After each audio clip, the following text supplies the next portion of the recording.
नमस्कार, बहुत स्वागत है आपका। मैं हूं आपके साथ प्रेरणा मिश्रा। मध्य प्रदेश में सरकार मुफ्त की रेवड़ियां बांट रही है और इसी का नतीजा है कि सरकार धड़ाधड़ कर्ज लेती नजर आ रही है।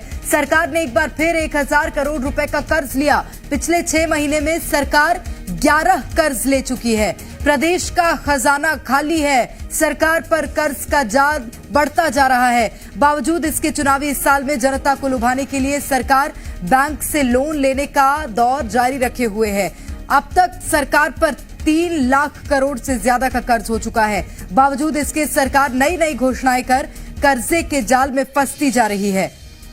तो ये बड़ी खबर इस वक्त आपको बता रहे, जहां मध्य प्रदेश सरकार ने एक बार फिर से कर्ज लिया और कर्ज के बोझ से सरकार उतर नहीं रही है और उसी के चलते दूसरा कर्ज ले लिया जाता है। इसी का नतीजा है कि धड़ाधड़ कर्ज लेती सरकार नजर आ रही है और एक बार फिर 1000 करोड़ रुपए का कर्जा लिया गया है। पिछले 6 महीने में सरकार 11 बार कर्ज ले चुकी है। प्रदेश का खजाना खाली है। सरकार पर कर्ज का जाल बढ़ता जा रहा है।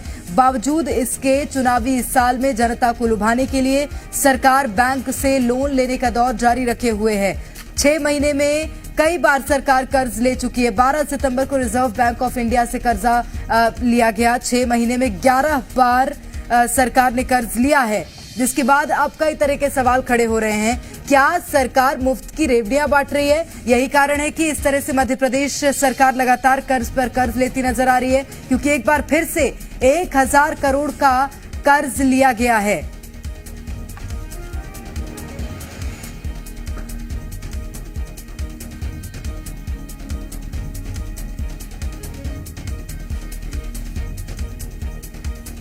तो मध्य प्रदेश पर बढ़ते कर्ज के बोझ पर कांग्रेस भड़क उठी है। कहा कि चुनावी इवेंट के लिए कर्ज ले रही है सरकार। मध्य प्रदेश कर्ज के बोझ में दब गया है। हर साल 20,000 करोड़ रुपए का कर्ज का ब्याज दे रही है सरकार। हर दिन नए ऐलान कर रही है सरकार। तो कांग्रेस ने निशाना साधा। लगातार मध्य प्रदेश सरकार जिस तरह से कर्ज ले रही है, उसको लेकर कांग्रेस हमलावर। एक कहावत सुनी होगी, कर्ज लो और लूट करो। यही काम भारतीय जनता पार्टी की सरकार का है। 3.25 लाख करोड़ का बजट है और 4 लाख करोड़ के लगभग कर्ज पहुंच चुका है। हर साल 20,000 करोड़ रुपए ब्याज में देते हैं और कहीं ना कहीं जब देखते हैं कि किन योजनाओं में देते हैं, पोषण आहार का पैसा इनके पास नहीं है, ड्रेसिंग का पैसा इनके पास नहीं है, बड़े बड़े विज्ञापनों के लिए पैसे, रोज इसके वाय के विज्ञापन देखते हैं, एक व्यक्ति को पैसा मिला नहीं है और 100 करोड़ के विज्ञापन लगा दिए, बड़े बड़े पंडाल लगा रहे हैं, बड़ी बड़ी आशीर्वाद यात्राएं निकाल रहे हैं। इसमें कर्ज लेने की एक प्रथा शुरू, जो मुफ्त बांटने की, मुफ्त रेवड़ी बांटने की जो प्रथा शुरू की है राज्य सरकारों ने, उससे आर्थिक हालात इतने खराब हो गए हैं कि आने वाले दिनों में क्या होगा कुछ नहीं कहा जा सकता। मध्य प्रदेश सरकार की बात करें, मध्य प्रदेश सरकार पर 3,32,000 करोड़ रुपए से अधिक का ऋण है। आज जो बच्चा पैदा होता है, हर व्यक्ति पर 40,000 रुपए का लोन है। ऐसी स्थिति में आने वाले समय में क्या होगा, कैसे विकास के काम होंगे, आम लोगों को कैसे सुविधाएं मिलेंगी, ये एक सोचनीय विषय बन गया है। और ज्यादा जानकारी लेंगे इस वक्त हमारे साथ भोपाल से हमारे संवाददाता प्रमोद शर्मा सीधे जुड़ गए हैं। प्रमोद, 6 महीने और 11 बार कर्जा, अभी भी सरकार ने एक बार फिर से कर्ज ले लिया है, वो भी 1000 करोड़ का कर्ज।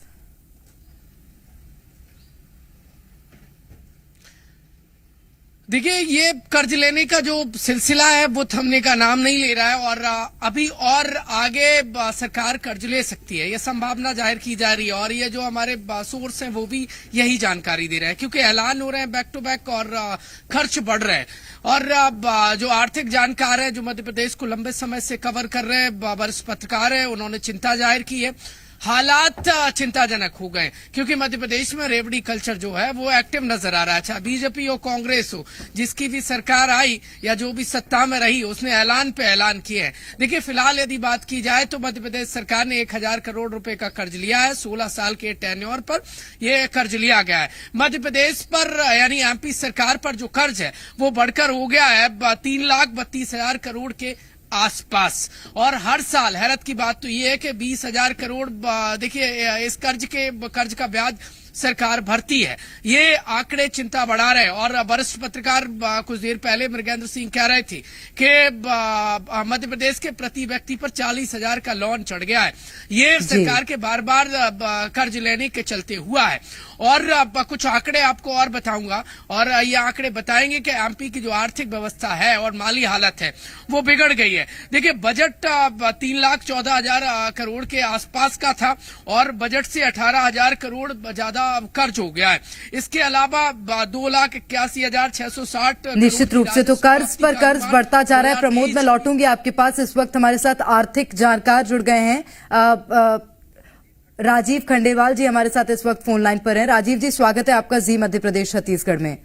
जी। राजीव जी, मध्य प्रदेश सरकार लगातार कर्ज पर कर्ज लेती जा रही है और लगभग 3 लाख करोड़ से ज्यादा का भी कर्जा मध्य प्रदेश पर है। कहां जा रहा है मध्य प्रदेश का भविष्य?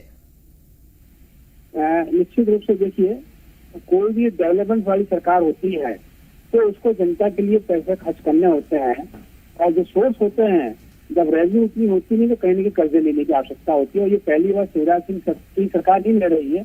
जब दिव्यांग की सरकार की तुलना करेंगे तो आज की स्थिति में जहाँ 3,32,00,000 करोड़ रुपए कर्जा शिवराज सिंह की सरकार की वो हो गया है, जबकि आय 3,14,00,000 करोड़ हो गई है, 3,14,00,000 करोड़ हुई है, तो उससे निश्चित रूप से अधिक तो दिखती है। और 60,000 रुपए प्रति व्यक्ति पर कर्जा है, और जहाँ 20,000 करोड़ रुपए हमको ब्याज देना पड़ रहा है, जो एक समय के समय वो उनका कर्जा था। लेकिन यदि हम जीएसडीपी से तुलना करें उसकी, तो दिव्यांग की सरकार के समय जीएसडीपी जो था, सकल हमारा राज्य घरेलू उत्पादन का जो कर्जा का रेशो था, वो 45% था, जो अभी वो 25-26% पे है। तो इसलिए कर्जा लिया गया है, लेकिन निश्चित रूप से तो डेवलपमेंट के लिए लिया गया। आप देख रहे हैं क्योंकि चुनावी समय है, तो कोई भी सरकार जो होती है। सर, सवाल तो यही है, डेवलपमेंट के लिए लिया गया है या अपने चुनावी डेवलपमेंट के लिए लिया गया है? प्रमोद शर्मा खैर सवाल करेंगे सर आपसे। प्रमोद, आप सवाल कर सकते हैं। खंडेलवाल साहब, 2023-24 का जब बजट पेश हुआ था तो जो आय का अनुमान जाहिर किया गया था वो 2,81,608 करोड़ रुपए की राजस्व प्राप्ति थी, और ये जो कर्ज से अंतर है इसका 50,000 करोड़ का है। तो सर, आय कम हो रही है, खर्चे बढ़ रहे हैं और कर्ज तो सर बजट से बाहर है। 23 का बजट पेश हुआ, उसमें 3,14,00,000 करोड़ रुपए की 15 लाख करोड़ की आय अनुमानित की गई, जबकि कर्ज है 3,32,00,000 करोड़ की। तो ये स्थिति है, वो रिवाइज किया गया बजट था 3,14 का बजट था सर। ये बजट क्या रिवाइज किया गया है निश्चित रूप से। मैं राजस्व प्राप्ति की बात कर रहा हूँ सर, मैं राजस्व प्राप्ति की बात कर रहा हूँ। हाँ, मैं राजस्व प्राप्ति की बात कर रहा हूँ। 3.14 लाख करोड़ है इस बार। पिछले बार वो था जो हम पिछले उसको बजट बता रहे हैं। अभी जो वर्तमान में 23 जो एस्टिमेशन है जो सरकार का, एस्टिमेशन की मैं बात कर रहा हूँ। 3.14 करोड़ करंट ईयर की बात कर रहा हूँ मैं आपसे। आप जो फाइनेंशियल करंट में कर्जे हुए हैं ना, अभी आज 9-10 या बार सरकार कर्जा ले चुकी है। ये 1,000 रुपए 3,000 के कर्जे को मिलाने तो 20,000 करोड़ रुपए 11वां, अभी 20,000 करोड़ रुपए अभी तक कर्जा सरकार ले चुकी है फाइनेंशियल ईयर में। तो उसकी मैं बात कर रहा हूँ आपसे, उस फाइनेंशियल की बात कर रहा हूँ। तो टोटल जो कर्जा हो गया 3.32 की तुलना में जो आय है 3.14 है जी। ये स्थिति है। निश्चित रूप से ये भी ग्लेरिंग स्थिति है, इसको अच्छी स्थिति नहीं कहा सकता है, लेकिन ये तो आपको देखना पड़ेगा। कोई भी जो पॉपुलर गवर्नमेंट होती है तो चुनावी वर्ष में उसको कहीं ना कहीं अपने क्षमता से ज्यादा कहीं ना कहीं उनको वादे करने होते हैं, खर्च करना बताना होता है। तो उसके लिए उनके पास कर्ज के अलावा सोर्स ऑफ इनकम के एकदम से नहीं बढ़ते हैं, लेकिन कर्ज जरूर मिल रहा है। सर, भुगत कौन रहा है? सर, भुगत कौन रहा है? भुगत कौन रहा है? भुगत कौन रहा है सर? देखिए, भुगत आदमी को कुछ पाने के लिए कुछ खोना पड़ता है। यदि वास्तव में ये डेवलपमेंट के लिए खर्चे हो जाएं तो जनता उसको सहन कर सकती है, लेकिन प्रश्न ये होता है कि वास्तव में ये पैसा सही योजनाओं को जिस वर्ग के लिए योजनाएं घोषित कर रही है सरकार, जिसके लिए कर्जा लेना पड़ रहा है, यदि वो धरातल पर 100% पहुंच जाए